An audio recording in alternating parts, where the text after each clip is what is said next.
G'day everybody, I'm here visiting. Thanks for having me. You had nothing to do with it, but thanks for having me. I see that Joel Hill was leading choruses, no surprise there. He makes a lot of comments, doesn't he? How do we feel about that? Do we want him just to get on with the song? Well, I tell you, I like it because, Joel, just a few weeks ago, we were here and he made a comment, and it's the seed for this talk. So this is kind of Joel's talk, and if it doesn't work out, he's the one to see. So we sang this song, and Joel said he was sort of thinking about it. The second last line made him really reflect on the way Jesus died for us and the fact that he died for us. And think about those words, because it's actually something we hear all the time, and we actually say all the time. And sometimes it's hard to think of the import or for it to have any impact on us. And he sort of was talking about that, and I sort of, spent the rest of the chorus session thinking about those things. And a story occurred to me that I'm going to tell you. And it's about our neighbours. And they had a bunch of chooks. And they also had a rooster. And I hated that rooster because he crowed at inopportune times. And he was just a real pain. It was quite close to our bedroom. And that was that. And then one night, there was a great commotion during the night. And what had happened, we got up and we found out that foxes had attacked these chooks. And this rooster had stood in the doorway of the hen house and fought these foxes to a standstill. And he died. And he was there in the doorway of his hen house. And he was just a pile of blood and feathers. And not a single hen was taken. And I really thought about that rooster. And I thought, what an amazing thing for that rooster to do. And when I tell that story, and I think of that rooster as time goes on, we all have an emotional connection to that story, that great rooster. And now we say, Jesus died for us. And you start to think about what actually went on there. He laid down his life for us so that we might have life. And we have this personal relationship with God. And the challenge here is I'm saying these things that sort of is the subtext to so much of what we say, but I want to bring it out in your emotion, in your understanding today. He means everything to us. And you know what? We mean everything to him. Jesus died for us, and it's completely personal. So we're just going to have a quick look. We're going to be skipping around in the scriptures. Galatians. Let you go to Matthew 18. But in Galatians it says, he gave his life for us, and we know this very well. In Matthew 18.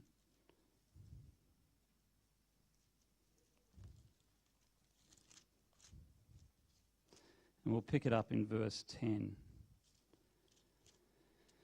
And it says, take heed that you despise not one of these little ones, for I say unto you that in heaven their angels do always behold the face of my Father which is in heaven. For the Son of Man is come to save those which are lost. How think you, if a man has 100 sheep and one of them has gone astray, doesn't he leave the rest and go into the mountains, and he seeks the one that is gone? And if so be he finds it, I say unto you, he rejoices more of that sheep than all the rest of them. Even so, it is not the will of God that any of these little ones should perish. And God's eyes are upon us, and he's watching our every breath, and his care for us actually transcends anything that we can know in the natural. He is all caring for us. It actually came out in that last hymn. I'm doing a Joel. That song, that was great. But it really, we sing about these things. And so we have this personal relationship, and over the years we talk about we have a personal relationship with the creator of the world. We have a personal relationship with God, with Jesus. And what does that even mean? And I'm going to look at it from a different angle. Years and years ago, there was an ad on TV, and I didn't realise at the time, but it was Naomi Watts. And she is ringing a radio station. She's trying to be like the 10th caller, and she gets through, and the radio announcer says, "You've done it, you're the 10th caller, you're the one." And she's really excited, and she says, "You've won an evening with Tom Cruise." Remember this ad? None of the young ones are responding, but that's okay. "You've won a night with Tom Cruise." And she's going wild, and he goes, "Next Tuesday night with Tom Cruise." And she goes, "Oh, sorry, I can't make it. Mum's cooking lamb." Remember that? Yeah. And it was an ad for lamb. Anyway, I remember seeing that ad because it got a lot of airplay. And I thought, what would it be like to have an evening with Tom Cruise? And I really did. And I sort of thought, I wouldn't like it, actually. There we go. I'm going to put it out there. But Anthony Hopkins, that would be an interesting evening. Sitting down with Anthony Hopkins. I think he's an interesting guy. And these celebrities, they present something to us. Like, I don't know what rationally we think, they're just people. But they're they seem more to us than people. And I found out recently that Serena's distantly related to Saya, the singer. See, all the young ones are responding now. But, it's like that's something, and really it's nothing. But we sort of think it's something. And I remember my nearest brush with celebrity, I was working in a computer shop, and in walks Geoffrey Rush. And he came in with his daughter to buy her an iPod. And I was blown away. Like, there was this guy in the shop. There was a real sense of surrealism, because there's a guy in the shop that I think of as Lionel Logue, or I think of him as Hector Barbarossa. Is that how to say his name? Or I think of him as Casanova Frankenstein, for any of you winners who have seen Mystery Men.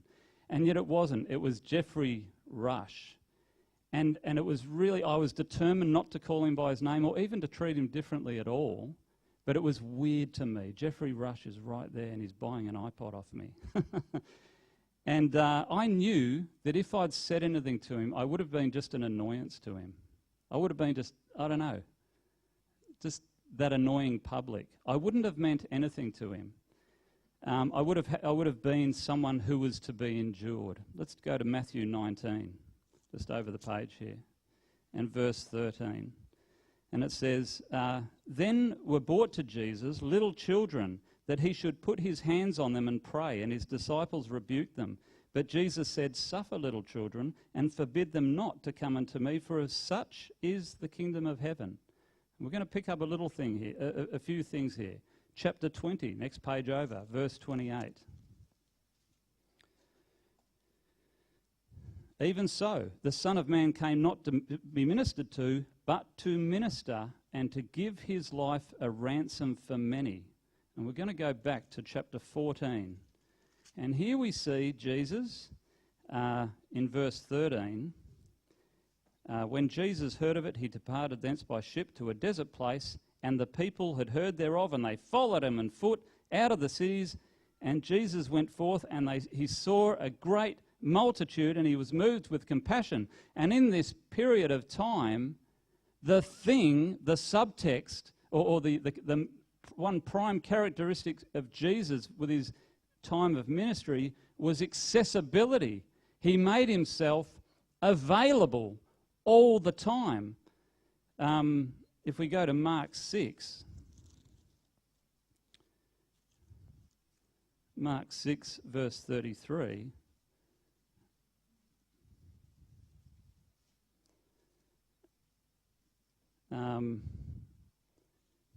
verse 33 says, and Jesus, we'll actually go to verse 32. "They departed into a desert place by ship privately, and the people saw them departing, and many knew him, and they ran afoot out of the cities, and they came together to him. And Jesus, when he came out, he saw much people. He was moved with compassion towards them, because they were as sheep not having a shepherd, and he began to teach them many things." And we'll just have a look at one more, Matthew 13. Now, many of us have been away on holidays and so on, and we've been down to the sea. And here we see in Matthew 13, verse 1, The same day went Jesus out of the house and he sat by the seaside. So maybe, he goes out. He's sitting by the seaside. We've gone down to Torquay. This is our break. This is our time off. And great multitudes were gathered together unto him, so that he went to a ship and he sat. And the whole multitude stood on the shore. And again, he spoke many things and taught them. And he was available to the people all the time. And it's not that he was, he is. He is available to us now. And after this talk and after the communion service, we're going to have a time when we can come up for prayer. And I'm speaking to myself because I tend to be bad at this. God is available to us. Do we avail ourselves of that availability? And often it's no. I often carry things much longer than I should. He is saying, I am here. I am here just as I was then. I am here to hear what you have to say. He is incredibly available to us. And, I've got dozens of stories. Hannah went to a Justin Bieber concert the other day, and she was telling me about it, and it's Justin Bieber. And he's on stage. He's way over there. He looks like about an inch high. And it's a bit like, I don't care about Justin Bieber. If I was there, I probably would have been facing the back wall. But I do remember Serena surprising me, saying, let's go out and have dinner. And we rolled up at a Randy Newman concert. And you probably don't know who he is, but I love Randy Newman. And for me, it was like you and Justin Bieber. It's like he's sitting there at the piano, and it's really him, he's there. Isn't it stupid the way we empower these people with something? Because they're nothing. But it's different when we're talking about the Creator and everything that He's done for us. We're going to have a look at John 17. And John 17 is Jesus. We're just going to pick out 2 verses. John 17 is Jesus talking to God about us. And we see shining through this chapter His opinion of us, his compassion to us, His care for us, His love for us. And we'll pick it up in verse 6. I have manifested your name unto the men. I have manifested your name unto the men whom you gave me out of this world. Thine they were yours, and you gave them to me, and they have kept your word. He's saying, I've shown myself to these people. That's us. They were yours. You gave them to me, these people, and they have kept your word. And he's talking about us. And we come down to verse 11. And now I am no more in this world, but they are in the world, and I come to you, Holy Father. Keep through thine own name those whom you have given to me, that they may be one as we are. These people that you've given to me, keep them, that we may be one, even as you and I are, Father. That's how I want to be with them. And that's how Jesus wants to be with us. He wants to be one with us, and He wants to be there and in our face and present and available. And the relationship that we have with Jesus is very much a two-way thing. We have this personal relationship. And you know what? It's actually my relationship. It's not yours. It's mine, as your relationship is yours and not mine. And it's not the church's. It's the individual and their relationship with the church. In this relationship, in this personal relationship, we don't all feel the same all the time. You know what? Sometimes I may not feel like praying. Sometimes I may not be feeling godly. Sometimes my relationship might need a bit of work. It's not about the church as a collective and their relationship, it's mine. And I have to look after that and protect it and maintain it because it's mine, not yours. It's a very personal relationship, and it's a fluid relationship. It's a relationship of communication and understanding and growth and maturity. And sometimes we can lose that personal relationship in the social relationship with the church. There is a social thing happening here. We're a group. We come together regularly. It's sort of I guess we might think of it as our God time. It's actually not. Our God time is personal. Church is not where we come together to get our God on. That happens personally. in the church, it's where we come to talk about it and to build ourselves up. Craig was saying in his testimony that God puts people in front of, in my path. Well, Craig was put in our path today to teach us and exhort us and encourage us. And that happens at church, but it's not like, this is where it all happens. It actually happens out there. And we come and we share this experience in a church environment. And so it's important not to lose the sense of personal relationship in the group dynamic. So consider the closeness of the relationship. Think of what we've been through together, not you and I, but you and the Lord. He died for us. Let's go to Romans 8.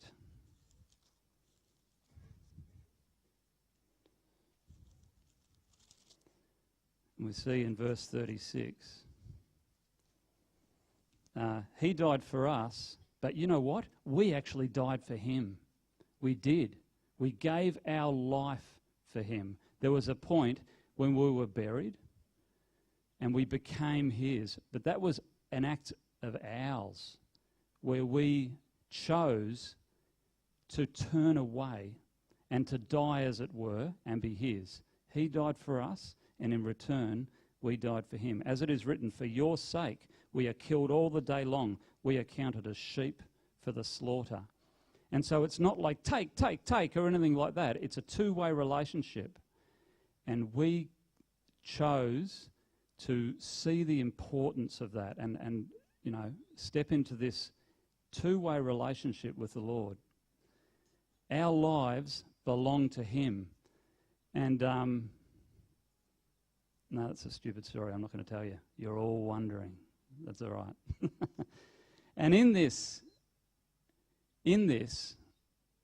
often I'm struck with what is the world population these days? 6 billion, something like that. And it's very hard to sort of feel that I'm being heard. Everyone's got a voice through social media, and there's this screaming mass just happening out there all the time. Let's have a look at Philippians 2.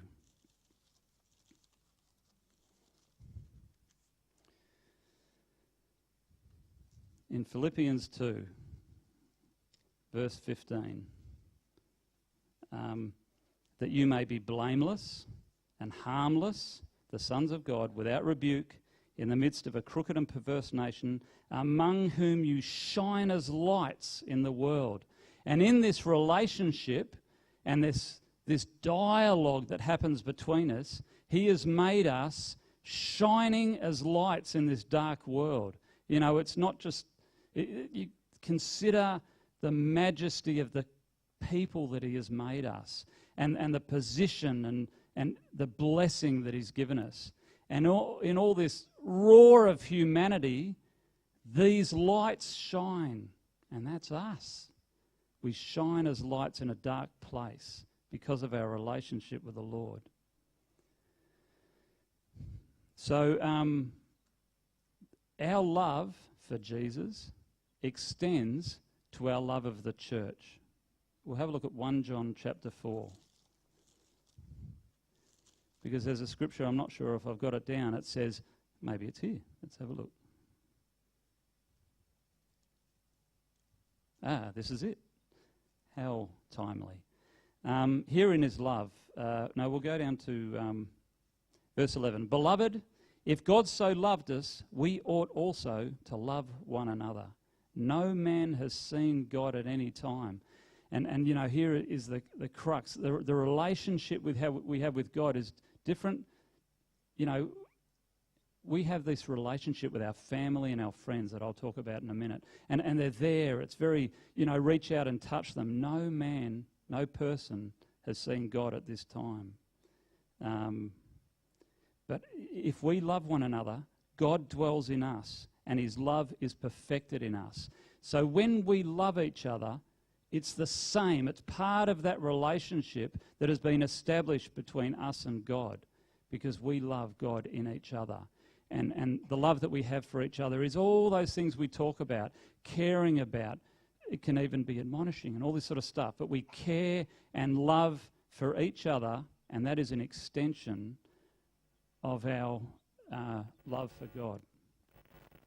So I was thinking about this relationship with family and friends. And Margaret, I have a sister. I have a bunch of brothers and sisters, but I'm going to talk about one in particular. She's not here. It's Margaret, Ryan, so I can say whatever I want. So I'm close to my family.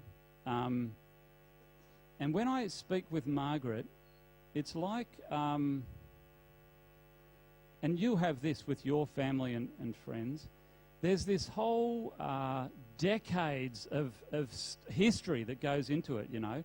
Everything I say to her carries with it the import of relationship, you know, this family, whatever that is, that family dynamic, and sometimes you have that with your friends as well. I don't know what it is, but it's close and it's different.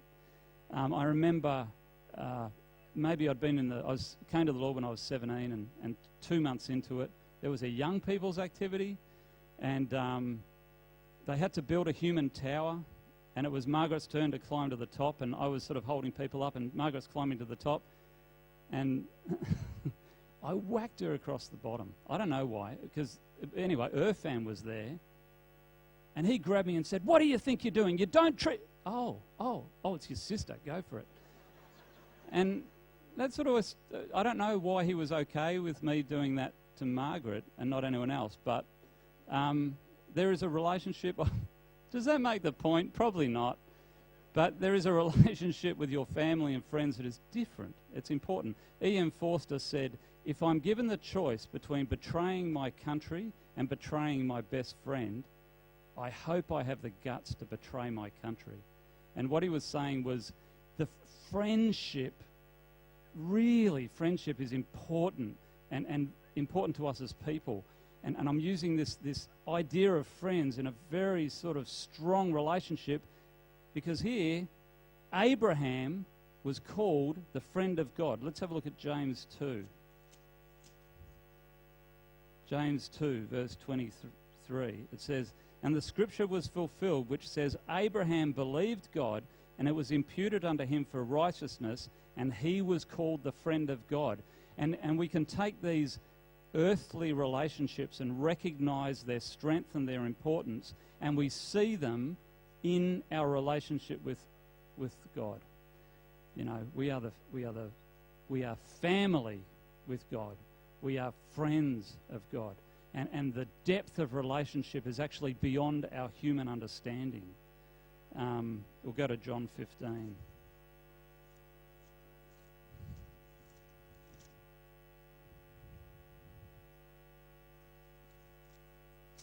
In John 15, verse 15, it says, "Henceforth I call you not servants, for the servant knows what his Lord does, but I have called you friends, for all things that I have heard of my Father I have made known unto you." And this is what we're talking about, this strong connection. So this bond, this relationship, this family bond and this friendship is our life now.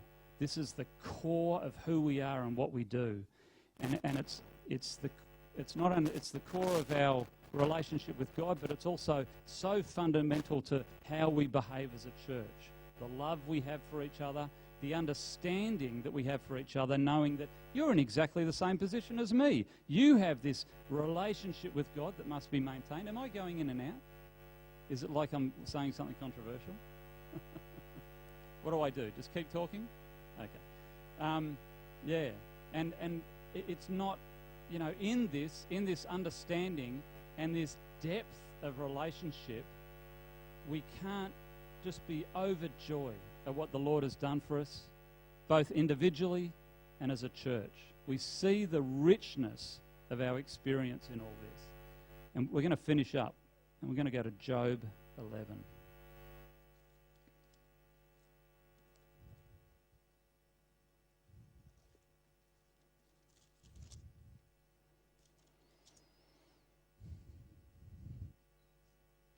And this is one of Job's friends, and he was a bit of a goose, but this is, I really like what was said here in verse 15. "For then," and And he's saying, put iniquity far away, let not wickedness dwell in your tabernacles, for then shall you lift up your face without spot. You shall be steadfast, and you shall not fear, because you shall forget your misery, and you will remember it as what... I might bail on this, or is that okay? Okay. Remember it as waters that shall pass away. And I'm finishing on this verse because as we understand our relationship with the Lord, and as we understand our responsibility in all this, this is what happens. The path is smooth before us. You shall forget your misery. You will remember it as waters that shall pass away. Your age shall be clearer than the noonday. You shall shine forth. You shall be as the morning. You shall be secure, because there is hope. Yea, you shall dig about you, and you shall take your rest in safety. You shall lie down, and none shall make you afraid. Yea, many shall make suit to you. And I'll leave it there. Amen.